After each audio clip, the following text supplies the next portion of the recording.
सभी को नमस्ते जी। मुझे पता है कि बहुत समय के बाद कोई वीडियो इस चैनल पे अपलोड हो रही है, लेकिन विश्वास कीजिए जो प्रश्न है वो बहुत ज़्यादा महत्वपूर्ण है।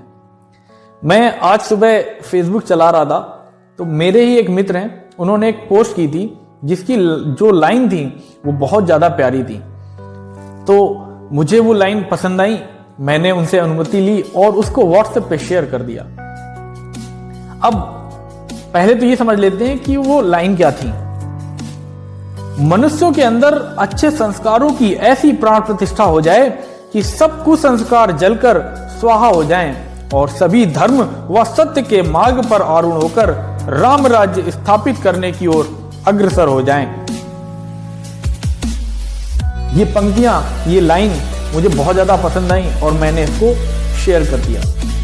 अब मेरी एक भूतपूर्व स्टूडेंट हैं जिन्होंने इस पर एक प्रश्न किया।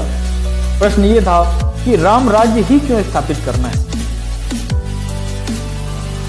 तो ऐसा नहीं है कि ये उनका ही प्रश्न है, बहुत सारे लोगों के मन में ये प्रश्न रहता है कि भाई राम राज्य की ही बात ये लोग क्यों करते हैं, इनको राम राज्य ही क्यों स्थापित करना है। तो चर्चा में आगे बढ़ते हुए हम सीधी अपने बात पर आते हैं कि हम राम राज्य की ही बात क्यों करते हैं। तो राम के राज्य का वर्णन करने से पहले मैं उनके पिता दशरथ जी के राज्य का वर्णन सबसे पहले करना चाहता हूं, जो हमें वाल्मीकि रामायण बालकांड में पढ़ने को मिलता है। श्लोक आपके सामने प्रस्तुत है। उस पुरी में सब मनुष्य प्रसन्न, धर्मात्मा, बहुश्रुत, अपने अपने धन से संतुष्ट, निर्लोभ और सत्यवादी थे। उस नगरी में कोई ऐसा पुरुष ना था जो थोड़े संग्रह वाला हो। सभी गृहस्थी धन धान्य, गाय बैल और घोड़ों से युक्त थे। अयोध्यापुरी में कोई भी मनुष्य कामी, कंजूस, निर्दयी, मूर्ख और नास्तिक नहीं था।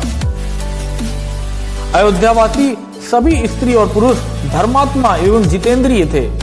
सभी जन प्रसन्न और चरित्र में महर्षियों के समान निर्मल थे।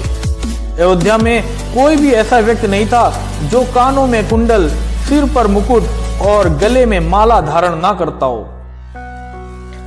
अयोध्या में कोई अशुद्ध अन्न भोजी नहीं था, कोई भी दान ना देने वाला नहीं था, कोई भी अजितेंद्रिय नहीं था, कोई भी ऐसा व्यक्ति नहीं था जो बाजूबंद और हाथों में सोने के कड़े ना पहनता हो।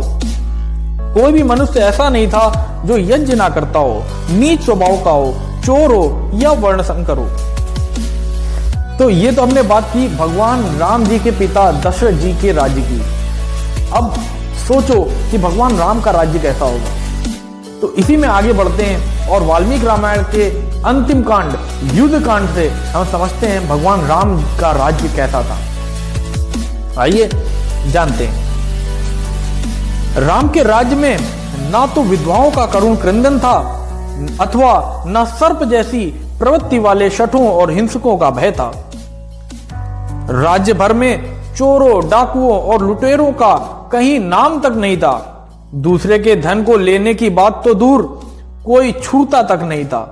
और राम के शासन काल में किसी वृद्ध ने किसी बालक का मृतक संस्कार नहीं किया, अर्थात कोई भी बाल मृत्यु नहीं होती थी।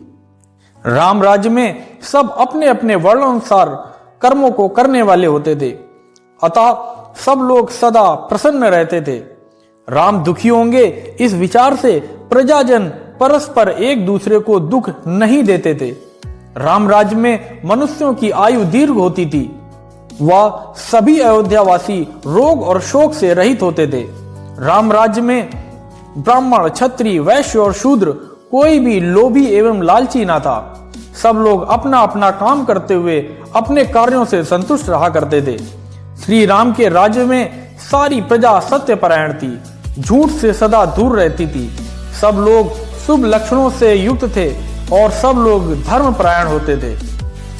अब समझने की बात है कि हम इस प्रकार के राज्य की कल्पना कर रहे हैं। कौन है ऐसा अभागा ग्रह कहो, साथ जिसके अश्व गौशाला न हो।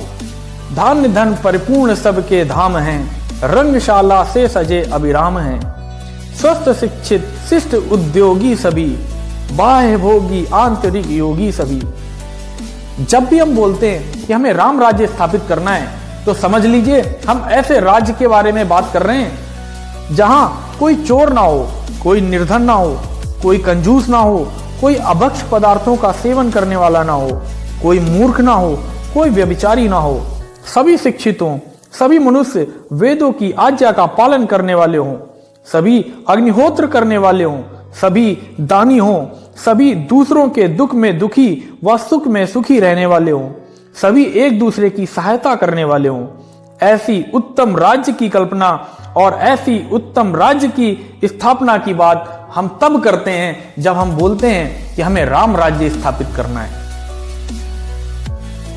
तो मुझे लगता है कि सभी को इस प्रश्न का उत्तर मिल गया होगा कि हम राम राज्य की ही बात क्यों कर रहे हैं।